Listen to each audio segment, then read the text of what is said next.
Everyone. So today we are starting on this class of Indian logic or Nyaya. Today we are starting this class on Indian logic or Nyaya. Welcome everyone. So let's start with the chanting first.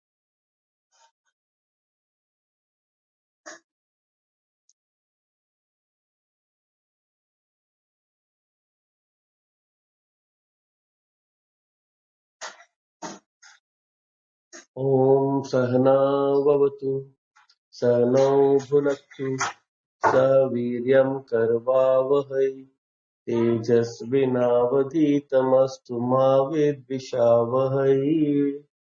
Om Shanti Shanti Shanti. Om Gananam Tva Ganpatigam Bhavanahi Kavim Kavinamupamashravastamam Jeshtarajam Brahmanam Brahmanaspatana Shrinvannuti Sadhanam. Om Shri Mahaganpataye Namaha. Saraswati Namastubhyam Varde Kamarupini Vidyarambham Karishyami Siddhir Bhavatu Me Sada. Gurur Brahma Gurur Vishnu Gurur Devo Maheshwaraha Gurureva Param Brahma Tasmai Shri Gurave Namaha. Tasmai Shri Gurave Namaha. Okay, so we are starting this next class. This is the 16th class of the Nyaya Sutras, where we are discussing the system of Indian logic and how it can be used to examine the nature of the universe, to examine the way objects behave, and also to apply that logic to all objects of inquiry in all the other remaining five darshan shastras. All of them use Nyaya in some respect or the other. So that is why we say the six darshan shastras or the six sciences of the Indian system are very much intertwined, very much interconnected. And so when we use one, then we discover one aspect of reality. And so with the others also, we discover the other aspects also of that same infinite reality, Brahman, or whatever name we choose to call it, right? So in this Nyaya Sutras, we have done the first chapter, both the parts. The second chapter we have started, and we are right now into the 36th sutra. We have finished. 37th we will start today. So till now, what has been said is we have the author has enumerated the different means of knowledge, different ways of which by which knowledge can be obtained, and out of these ways, the four main ways that are enumerated: pratyaksha, pratyaksha praman, the pramanams, the uh, upman, then anuman, and then shabda praman. So all those four. Uh, Out of the 16 categories that are mentioned in the first chapter, this is the Praman, the first part of it, Praman, which is being examined. All the 16 categories have been enumerated and explained. So Praman, because it is described in the first chapter itself, first chapter, both the parts, it is then here examined for any faults. So that method is called Purva Paksha, Uttar Paksha. When any person, any student in the Indian tradition learns a subject from a guru, the guru then teaches the subject according to his own learning. And then if anything is enumerated, a Purva Paksha or an opposing view is created, whereby it is examined that what all objections can be made to something that has been stated so far. And then those doubts are removed one by one. So it is not like is physically someone opposing them.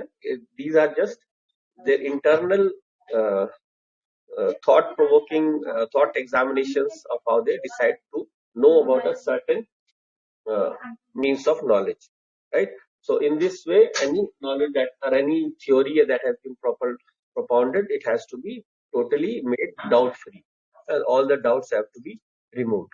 So of these doubts here, the first one of the four pramanas we have seen, praman, pratyaksha praman, the direct knowledge. The direct knowledge has to be understood. So for the direct knowledge to be completely understood and for you to be clear about all the objections to it that are raised, and then those objections are similarly removed. Because once those objections remain in your mind, if you have any doubts, then you will not be clear about your knowledge, right? So in this way, those objections are then answered by the author himself. He himself raises the objection. So next in the line of the pramanam is the anuman pramanam, knowing through inference, knowing any knowledge, gaining any knowledge through the system of inference. So how can that be questioned, or how can the definition that has been given for this anuman pramanam, that how can that be completely understood, right? So in this way, if we remember, if we go uh, back to that first chapter, then we can see in the fifth sutra, first 115. If you can go back, you can check that. Atha tat purvakam trividam anumanam purvavat sheshavat samanyato drishtatam cha. So there he says, what is Anuman Pramanam? Anuman Pramanam is by knowing the Lakshanam, by knowing the indications of through of one object, the other object is understood to have been perceived, even though it is not directly perceived. Samanyato Drishtatam, it is not clearly, it is not commonly seen, but from a distance you see something, you can estimate that something is there, right? And if you remember, any one of you can enumerate the uh, 5 steps from which Anuman Pramanam is used. 5 steps by which Anuman Praman. Manisha, do you remember? George, I believe he can't speak. He's outside, I believe. No, I don't. Sorry. So okay, that's fine. So if we go to the what we call the Nyaya Prakriya, right? It is called the process of Nyaya. That is Pratigya, Hetu, Dristant, Upnay, and Nigman. So Pratigya, first you make a theorem, then you propound a theory, then Hetu, you give a cause, why, and then then you have a Drishtant where you give an example of how it is correct, and then Upanay, you make a comparison between the Drishtant and the Dashtant, or the comparison and the compared. And then finally the Nigaman, the conclusion, right? So this is the fivefold Nyaya Prakriya. So this fivefold Anuman Prakriya or Nyaya Prakriya, you can say, because Pratyaksh you can perceive directly, but in Anuman you have to follow these 5 steps. So for these 5 steps to be followed accurately, there might be certain hindrances, right? There might be certain hindrances where that Anuman Praman will not be perfect. So that is actually the nature of the objections that are being raised by the objector here. So I'll just move on to the first one. We go to the second chapter, first part, and we are on to the 37th sutra, right? So this 37th sutra, what does it say? रोग उपघात सादृश्येभ्यः व्यभिचारात् anumanam pramanam. So he's saying, what is this anuman pramanam? Is it a correct meaning of knowledge? Can there be some mistakes? He says no. Anuman inference is not a means of right knowledge. It is not without any errors. Vyabhicharat anumanam pramanam. So anuman pramanam will have certain defects. So what are these defects? Like rog. Rog is when there is some kind of obstruction. So I'll explain in detail later. And then upaghat, when you are hitting something, breaking up something. And sadrishibhya, when you are perceiving something that is similar to another thing, right? So here in some of the bhashyams, what is written is, first we have to understand inference is what he's saying here, what the author himself is actually saying here, from the objector's side, that inference is not a means of right knowledge, as it errs in certain cases. Example, when a river is banked, so that is example of rogue actually. Then when something is damaged, upaghat, and when something similar misleads, right? So rogue basically is when there is some kind of an obstruction that is placed, and that causes a uh, lack of correct knowledge, right? So even in that common example of that smoke on the tree, smoke on the hill, so if that smoke is visible to you, you can make that inference, right? But let us say that someone has trapped that smoke in a box and then opened that box later on. That is a rogue. So here the example is given for a rogue or an obstruction is that a river is swollen. You see the river is swollen. A lot of water is suddenly flowing down. So we can actually infer that there has been rain, right? But it is also possible that the river has been banked, as it says here.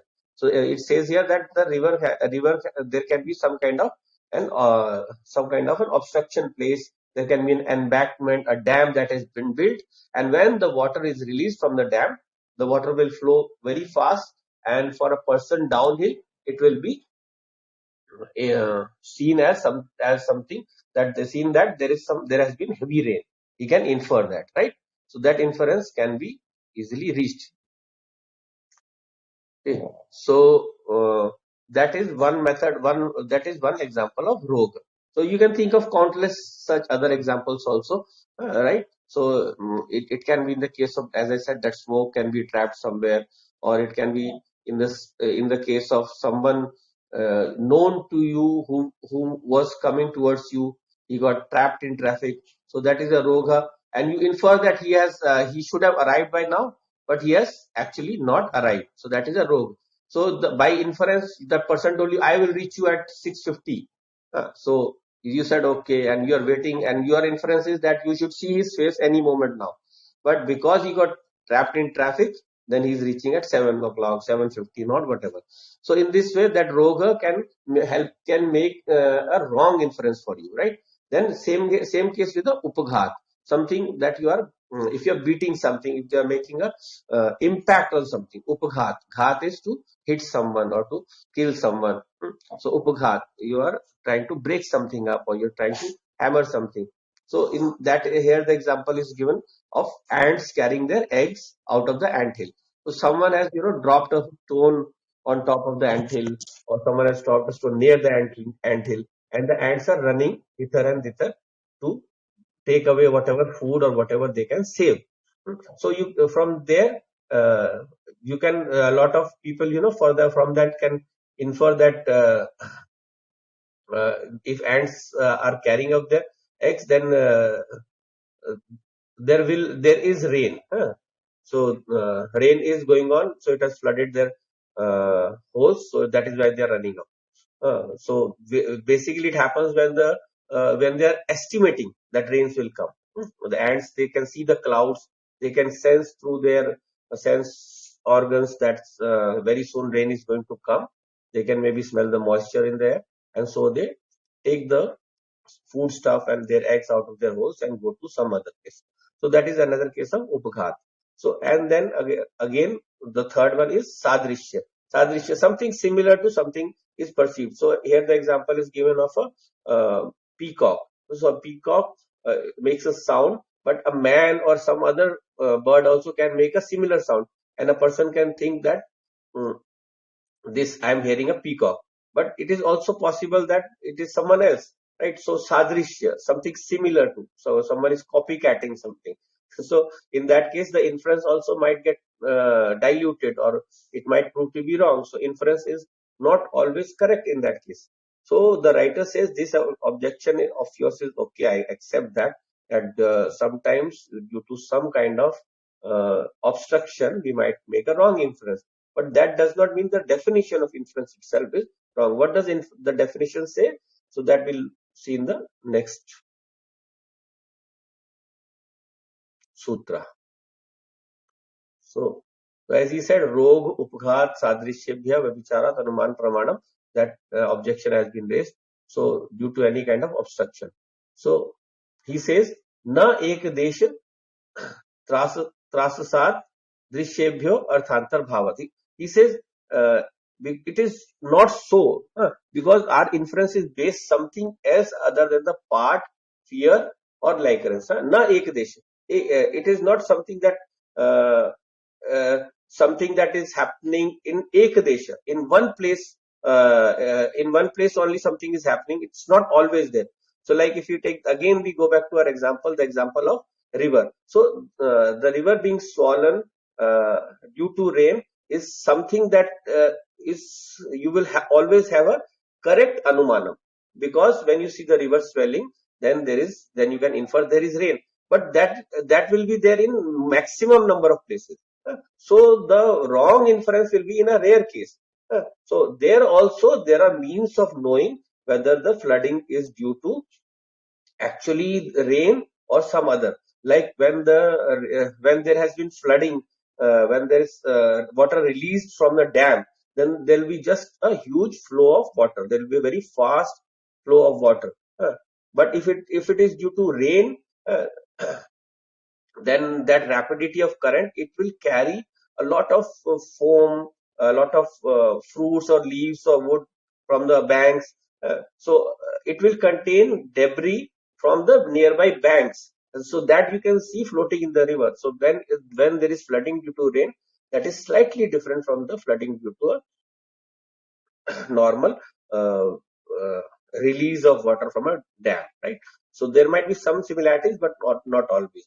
And also for a person who lives in that area, he can very well know that there is a dam nearby, and they at a certain time they release the water. So he will have to take that point into consideration before arriving at the conclusion that rain has come.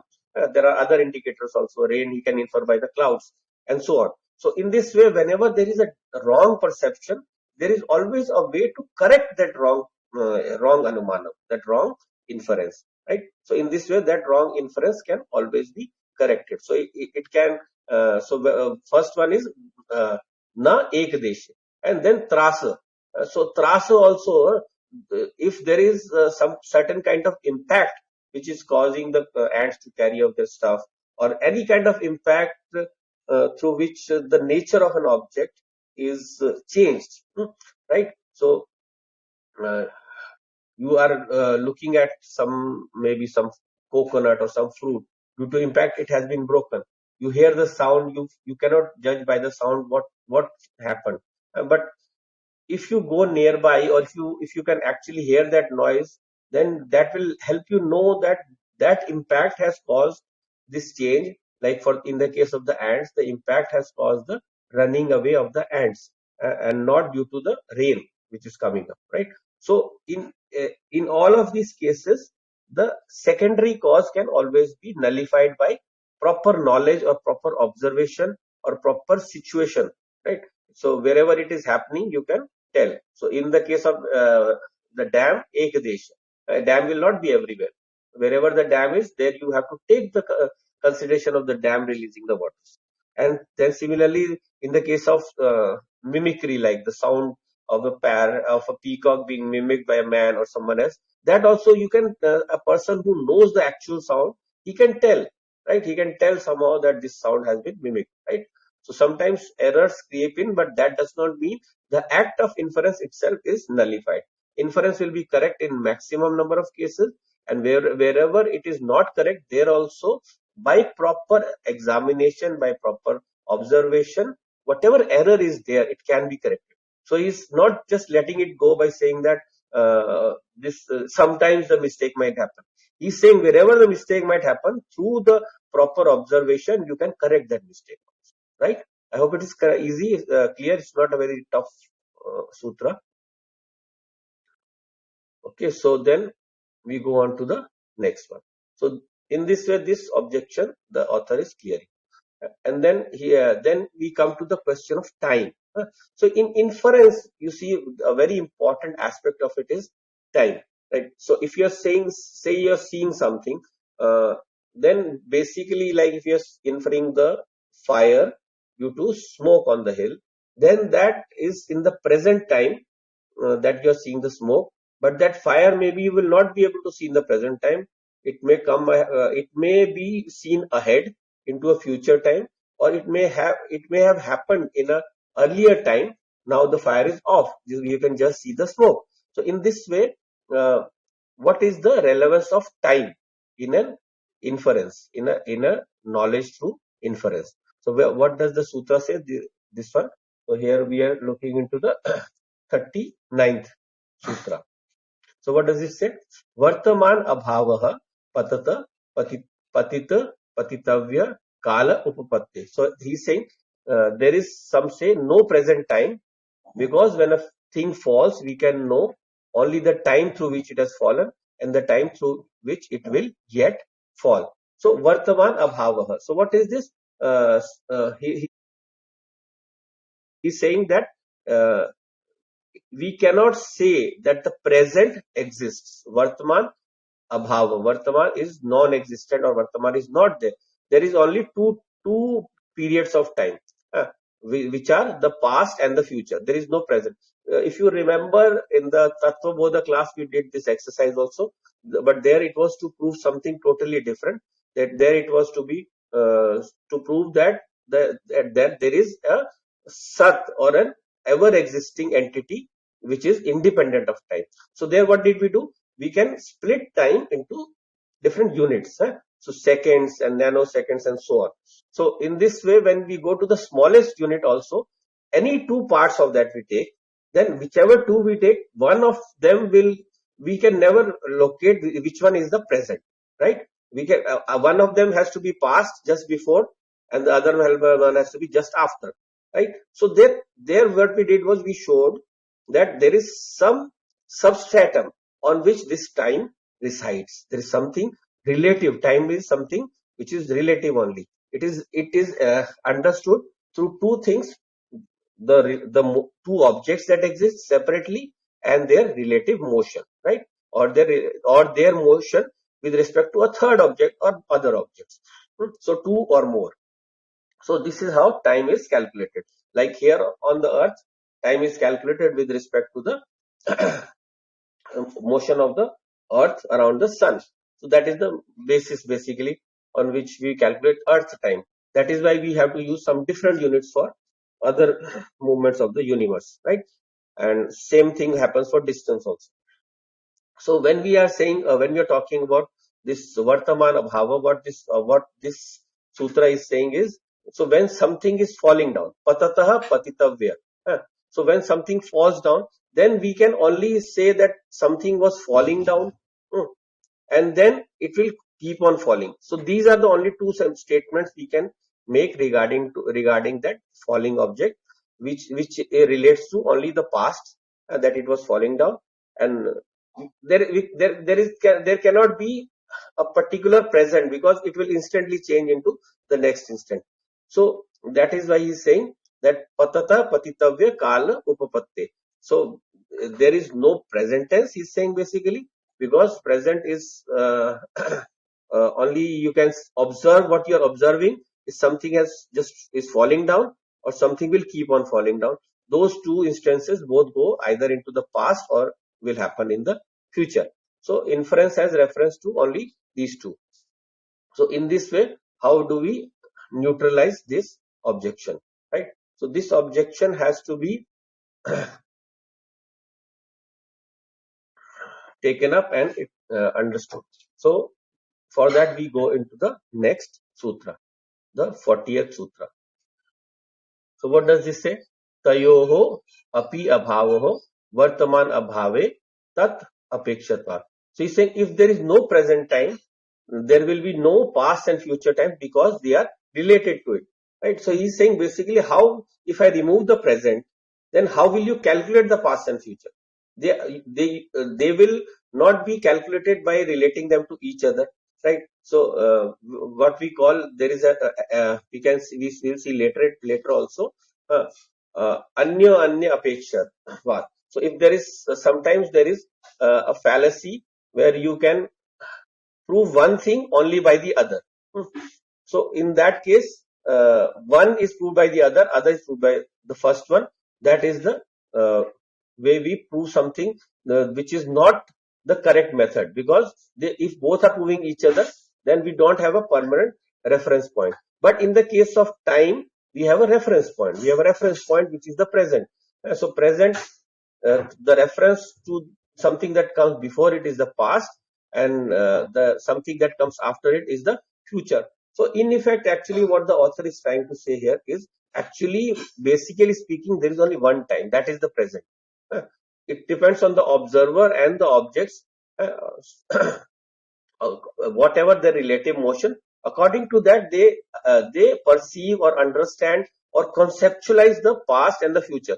In fact, it is only the present which is the real time, and if you go on extending in either directions, that this present only extends in either directions, but it does not have any break within it. Our break, the break only is the of the observer. The observer who is observing this time, for him right now is the present, and before and after is the future. But of course, present will always have to be there. You cannot remove present from the equation. So in this way, he's saying tayor api abhavah vartaman abhave tad apekshatvat. So if you are saying that there is no present, then of course you cannot even prove the past and you cannot even prove the future, because they are both related to the present time only, right? So then we go on to the next one.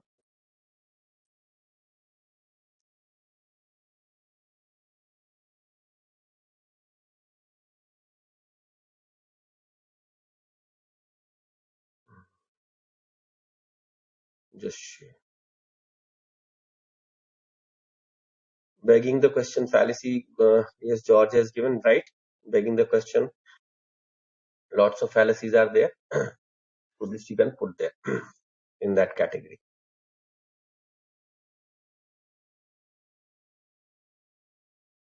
So next we go into the 41st sutra. Na atit anagatayoho iterator apeksha siddhi. So he's saying the past and the future cannot be established by mere mutual reference. So if the past is defined as that which is not the future, which I said earlier also, and the future which is defined as which is not in the past, then the definition will involve the fallacy of mutual dependency. Hence, we must admit the present time to which the past and future are related. So it's the fallacy of mutual dependency, or we what we call in Sanskrit terms or in the Nyaya terms of Nyaya, anyo anya ashrita dosha. Each of them, two points we are postulating, or they both depend on each other for their proof, and hence we can't prove either of them. So, because if we have to prove them, then we have to postulate a present also. Just like in the case of the universe or the world, to prove the world, we have to admit of an unchanging reality, Sat, on which is the substratum of everything that this world exists upon, right? So there also the same definition of time is utilized, which we saw in the Vedanta, in the Tattva Bodha class we saw, right? So there, if we see this na atit anagatayoho, na atit anagatayoho, itar itar apeksha siddhi. Atit or anagat. Atit is the past, anagat, what is yet to happen, itar itar, each other, by mutual reference, apeksha, they depend on each other for their siddhi, for their proof, right? So for proving the past and the future, you need to have a frame of reference, you need to have a observer, you need to have a present time, right? So that is how only you can prove that the past and future exist. Without the present, there cannot be any past or future. So then he goes on to give another more concrete explanation. So we move on to the 42nd sutra. So what is this 42nd sutra say? Vartaman abhave sarv agrahana pratyaksh anupapatte. So he's saying, let us assume, for your argument's sake, let us assume, for your argument's sake, if there is no present time, then sense perception or direct perception or pratyaksh, we can say, would be impossible. Knowledge also would be impossible, right? So all the knowledge that occurs is always in the present time. Through any direct knowledge or any pratyaksh jnanam, any direct knowledge happens in the current time only, in the uh, present time. So if there will be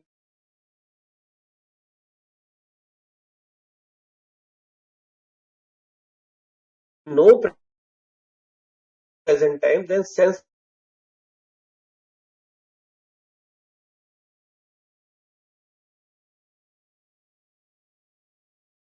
So as long as the present tense is there, then only knowledge can occur. Pratyaksha jnanam always occurs in the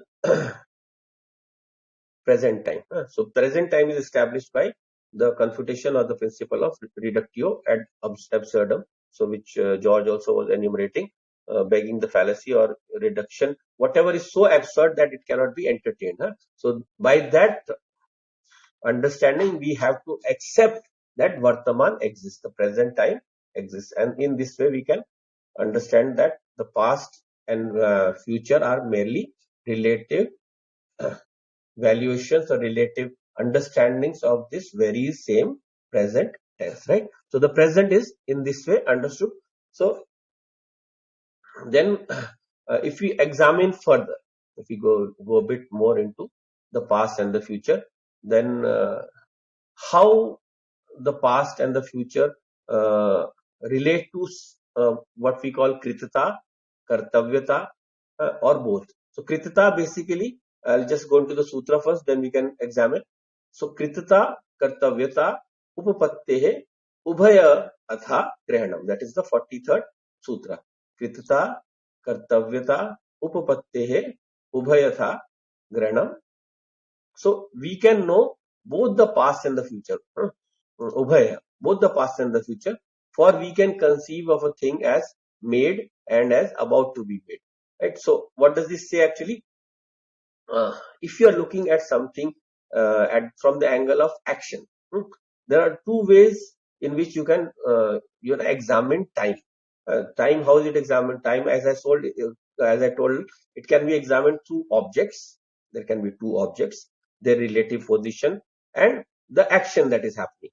Any kind of relative motion is happening between the two objects, or any kind of motion that is happening relative from those two objects and a third object, like the sun and the moon, the sun and the earth, and so on.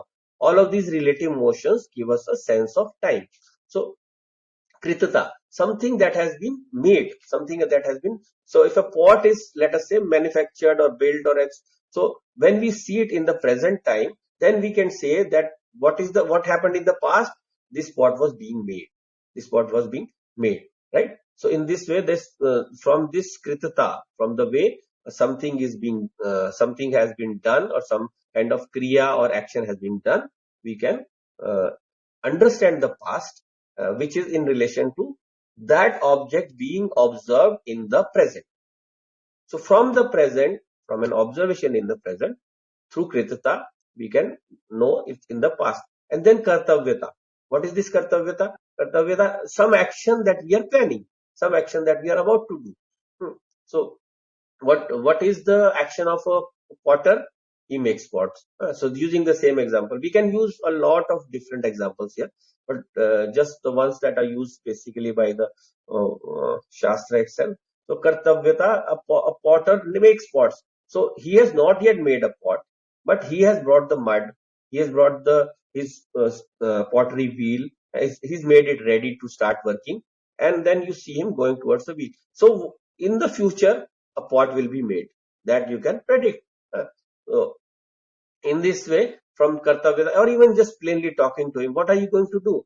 So through that kriya of both kritata and kartavyata, also you can know. So something that is being made or something that will be made, or using both of them, ubhayatha, you can conceive the past and the future, right? So that is why past and future have their dependence on the present.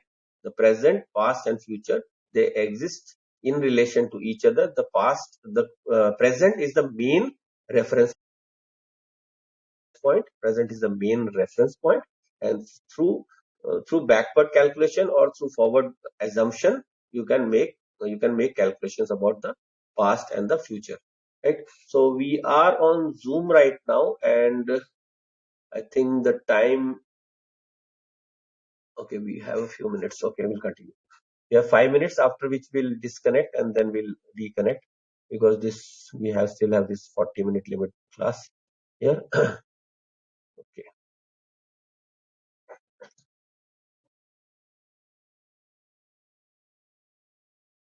So Dad, sorry, Yes. I think someone has raised their hand in the audience. Okay. Yes, someone.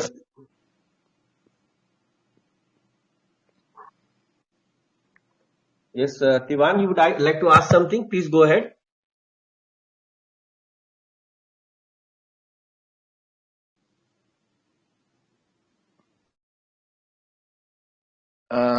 Sir নমস্কাৰ, মই অসমৰে হয়। Go on. কথা এটা সুধিব আছিলে, like you explain like কৃতজ্ঞতা through the আমি পাষ্ট চাব পাৰোঁ, ঠিক আছে, আৰু কৰ্তব্যতা থ্ৰু দি আমি ফিউচাৰত আমি চাব পাৰোঁ। তো এনেকুৱা হ'ব পাৰে নাই, লাইক থ্ৰু কৰ্তব্যতা can we look to the past and কৃতজ্ঞতা থ্ৰু দি আমি ফিউচাৰত চাব পাৰোঁ, মানে ভাইচ ভাৰ্চা চাব পাৰে নাই? Vice versa, actually, not directly, because kritita is basically something that you have done. Kritita, you have done it something. So it implies in itself something that activity that happened in the past, and you have seen it. Of course, since we are talking about inference here, so we can like forward track it to see that this person has made this pot.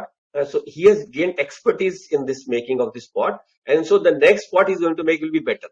So in that way, that is one way in which you can postulate the kritata into the, you can extend it to the future also. Same way kartavyata. Kartavyata, basically through kartavyata, this person is getting ready to make a pot, or this person is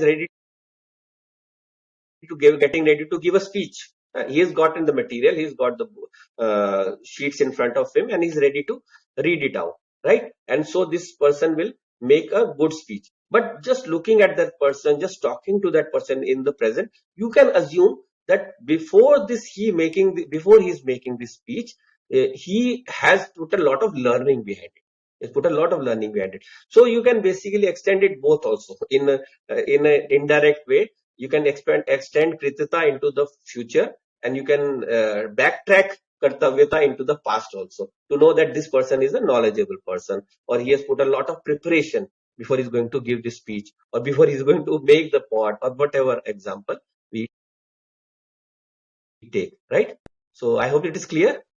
But sorry, as in general, like kritata will only be applicable for past, and kartavyata will only be Yeah, applicable for the in general. But of course, for a person of good perception, a person of sharp insight, he can go in both ways also, Okay. right? Thank you, sir. Okay. So then we go on to the next one. Now we have the of the four means of knowledge, of the four pramanams, two we have covered, the objections to two. So which is the next one? Upamanam, right? So in Upamanam is knowledge by comparison, right? Now knowledge by comparison. So before we go there, I'll just read the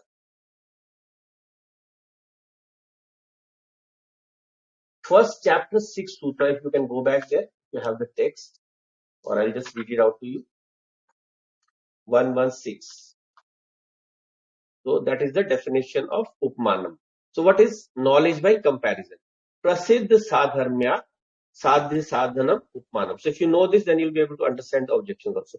So how do you know that one object is the object that I'm observing has been pointed out to me as something similar to another object that is already known to me. So the object that I'm knowing now is actually, I don't have the name of it properly, but so there what the example was given was a cow, and there is another animal which is the wild buffalo, you can see, or the wild cow. So when a person goes into the jungle, then that person sees an animal that is similar to a cow, but it has horns, bigger horns, and slightly huge body. So it's different. So in this way, Upmanam is where he has observed a cow earlier, and when he goes to the jungle, he's already been told you'll see such and such animal, and this will be the small or basic difference of its having horn and a slightly bigger body. That will tell you that this is not the normal cow you see in the house. This is the Bos gavius or Gavaya, which we say in Hindi or Sanskrit. That Gavaya is to be seen by you, and once he sees that animal, he will instantly understand by Upman Pramanam, by comparison. So in this way, Upman is established. So what are the objections to Upmanam? Okay, so just give us a minute, we'll reconnect on Zoom.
Okay, sorry to keep you all waiting. Zoom has imposed a new restriction 5 minutes before the next meeting can start.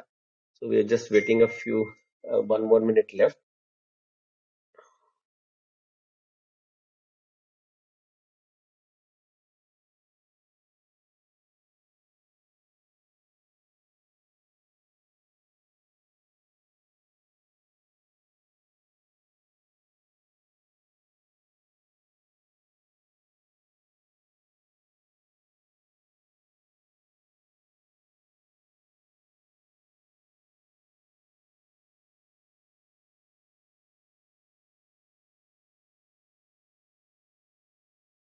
Manisha, I think we should upgrade on Zoom because this will otherwise interrupt our classes, right? Yes. Yes. Yes, we can do this after this class maybe. Mm-hmm. Better to upgrade because otherwise this interruption is not good for the class. So they're very naughty, they're very intelligent, you can say rather, that they keep changing these things. So earlier you could start the meeting right away, but now you have to wait 5 minutes before you can restart a meeting.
Manisha, if someone asks a question on this clubhouse, you can ask, you can pull them up.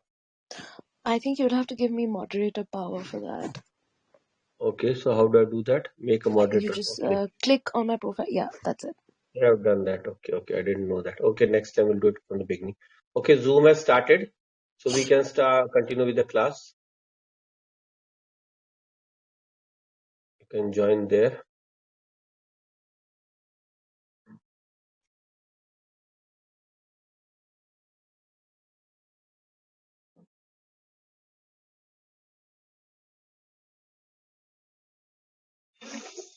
Okay, so we shall resume the class then. So we had to break for because our meeting is on Zoom also. So let us start back. So we have seen so far that we have examined the two means of knowledge earlier, pratyaksha and anuman, and we have seen that if there can be any defects in the definition, that is provided to them. So if we now come to the third means of knowledge, Upman Pramanam. So Upman Pramanam we saw in the first chapter 6 sutra 116. We saw that what does Upman Praman say? Upman says that by method of comparison we can know a certain thing. And what is the actual method of comparison? There we can say that one object we are seeing, then we are told that there is a second object that is very similar to this one, and that similar object has maybe one or two different features. What are those different features? That is told to you. And then you can, whenever you perceive that other object, you can tell, okay, this is what I have been told about. Like we took the example of the domestic cow and the wild cow. So it's told to you that this wild cow, if you go into the jungle, you will see there, and it will have longer horns and a slightly bigger body. So when you see a similar animal, you can say, yes, this is the wild cow. So in this way, comparison or Upman Praman works. But what are the objections? Uh, so, uh, so what are the objections to this Upman Pramanam? This the writer brings up, and then he will himself answer them. So if anyone else thinks up an objection, those are previously understood by the author, and then he answers them. Right? So what is the first objection? We go into the next sutra, the second chapter, first part, 44th sutra, 2.1.44. So what does it say here? अत्यंत प्राय एक देश साधर्म्यात उपमान असिद्धि. So उपमान असिद्धि, उपमान cannot be proved. Why? Because अत्यंत प्राय एक देशे साधर्म्यात. Because some say it is not a means of right knowledge, as it cannot be established either through complete, considerable or partial similarity. So the first objection, there will be more. First objection is you cannot by comparison or the method of Upman prove a certain object. So either through complete, considerable or partial similarity. So if we say like complete similarity. So what is a cow is like a cow. You don't need that. It is not needed, right? So if there is complete similarity, then I don't have to tell you that you have to go to the jungle and you will find a cow that looks like this cow. Not needed. Or if there is some considerable similarity. So if you say buffalo is like a cow, so there is a considerable similarity, but it's not needed. No, a buffalo is entirely different animal. And then there is a partial similarity. You can say like a small clod of mud is like a mountain, because both have similar properties. Both are made out of the similar raw material. But there, this upman or comparison method won't work. So this is the basic objection. So how does it get refuted? That is in the next sutra. So what does it say? The 45th sutra, Prasiddh Sadharmyat Upaman Siddhehe Yathokt dosh anupatti. So yathokt dosh, whatever error that you are saying exists in Upman Pramanam, that does not hold good. This anupatti, that objection does not hold good.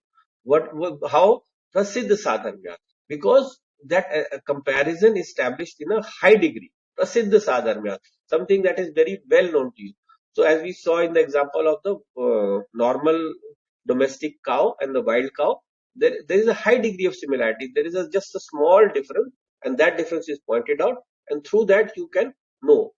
If you remember, we are talking here about physical objects. There is another way of upmanam which is exists at the mental level, and then at the spiritual level. So basically, if you are talking about spiritual, that translates to one soul passing through all objects. So we need to discount that. That doesn't come within Upman Pramanam, but whatever comes is at the mental level. So at the mental level, any kind of pain, right? So if someone you see stepping on a thorn, then before that person gets hurt, is just about to step on the thorn, you yourself will wince. You will just feel that pain somehow. Why? Because you have stepped earlier on a thorn. So you have that similar experience, even though it's slightly different. Maybe the thorn is different, or maybe he's stepping on a sharp rock and you stepped on a thorn. But you will know that this feeling is going to come, or even it has already come to him, and you can feel it yourself. That is also upmana. So prasiddha sadharmya, there is a very close similarity, and there is a commonality of experience. There is a commonality of experience between these two. So in this way, only then will Upman Praman said to have occurred, when there is prasiddha sadharmya, when there is high degree of similarity between the object that is being perceived and the object that you were told is similar to what is being perceived. Then comes up the next objection also. So what is the next objection? Pratyakshena apratyaksha siddhe. So some will say that comparison of this pratyaksha or this upman praman is not different from inference, not different from anuman praman. So why? Because for both they seek to establish the unperceived by means of the perceived, right? So basically, what are we seeing here is that something that is not seen by you, the unperceived, uh, that you are using to establish by means of what is being perceived by you, right? So in this case also, like we have the wild cow and the domestic cow. So by telling the person that this is the domestic cow, you will, when you go to the jungle, you will see the uh, wild cow, and this is how it will look. So this he is saying is similar to Anuman Praman also. Why you have to bring in a new kind of Praman? Why do you need to give a new name and create all this confusion? I don't need this confusion. Keep it simple. Keep it simple, please.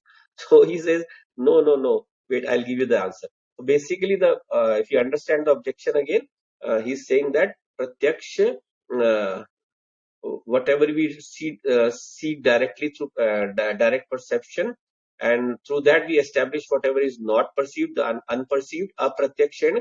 That is in this way that that thing is similar to, in both the cases of anuman pramana and in the case of Upaman Pramana, right? Both seek to establish the unperceived through the means of the perceived. Just like we establish smoke on the hill establishes the fire on the hill. Smoke is perceived, fire is not perceived, right? So this way, how do we tackle this objection? So what does he say here? Na apratyakshe gave. This is the next sutra we are looking into, the 47th sutra, right? 2.1.47. So, na apratyakshe gavaye praman artham upamanasya pashyam iti. So, what does he say? It is not in a wild cow unperceived that we find the real matter of comparison. Na apratyakshe, someone that is not perceived, gavaye, that wild cow. Pramana praman artham, how we see that we prove that cow upamanasya through the method of comparison, pashyam iti, it is not seen. So basically, what is the key word here? Na apratyaksha. So what is the basic difference between upman and anuman pramanam? In anuman pramanam, the thing that you are trying to prove is unperceived, right? The fire is unperceived and the smoke is perceived, right? So that is how it functions in the case of the Anuman Pramanam. So through the perceived smoke, you infer the unperceived fire, right? Understood? Clear? And then, but then what is the difference here? The difference here is, here he is saying that through the the Milo, the perceived wild cow has to be there. So what is the difference in Anuman Pramanam? In Anuman Pramanam, the in the Upman Pramanam, where through this method of comparison we are knowing an object, the object that we are finally knowing, that wild cow, it has to be perceived. The fire in the Anuman Pramanam, fire does not need to be perceived. Fire is not to be seen. Fire, only earlier it was perceived somewhere. But in the case of Upman Pramanam, the wild cow has to be perceived. Then only the comparison is completed. How is the comparison completed? It is not completed when the person is telling that when you go to the jungle, you will see such and such an animal. It is completed when the person goes to the jungle, actually sees the wild cow, and then he knows, yes, this is a wild cow and this is similar to the domestic cow, right? So in this way, the final act of comparison ends in direct perception, whereas the final act of inference does not end, Anuman, it does not end in direct perception. It always remains unperceived. This same objection will come in the Shabd Pramanam also in a different way, but we'll come to that later on. So in this way, in both the Pramanams, Anuman and Upman, this difference is established. So if some objector says that they both seem similar, then he has clearly shown, the author has clearly shown that both have a point of difference, where the final object, the one that we are talking about, in Anuman, it remains unperceived. In Upman or in comparison, it is always perceived, right? So I think time is up for today. So there is one more objection left to be seen in this Upman Pramanam. I think it is, there is only one sutra, so I'll take a couple of minutes more. I hope it's fine by both of you. Yes. Okay, so the final one, we'll just do the next sutra. Then we can move on to the Shabd Pramanam in the next class. So 48 Sutra. So what does the 48 Sutra say? 2.148. तथेत्य उपसंहारात उपमान सिद्धेर ना विशेष, और I split it up. तथा इति उपसंहारात उपमान siddhehe na vishesha. So he's saying there is no non-difference as much as comparison is established through the comparative expression of so. So it's a very simple sentence actually. So in comparison we use the word so. Just like there is a cow, so is a wild cow. That is the word used, that is the key word used in comparison.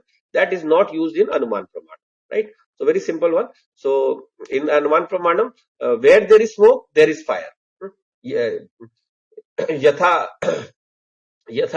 dhuma tatha agni. So in that way, where and there, those are the words used. And in comparison or Upman, there is word is so. Jaisa, we say in Hindi or Sanskrit. Tatha iti upsamhara. So tatha iti is the word used for upsamhar, for reaching the conclusion. So for reaching a conclusion in an Upaman Pramanam, the word so or tatha is used.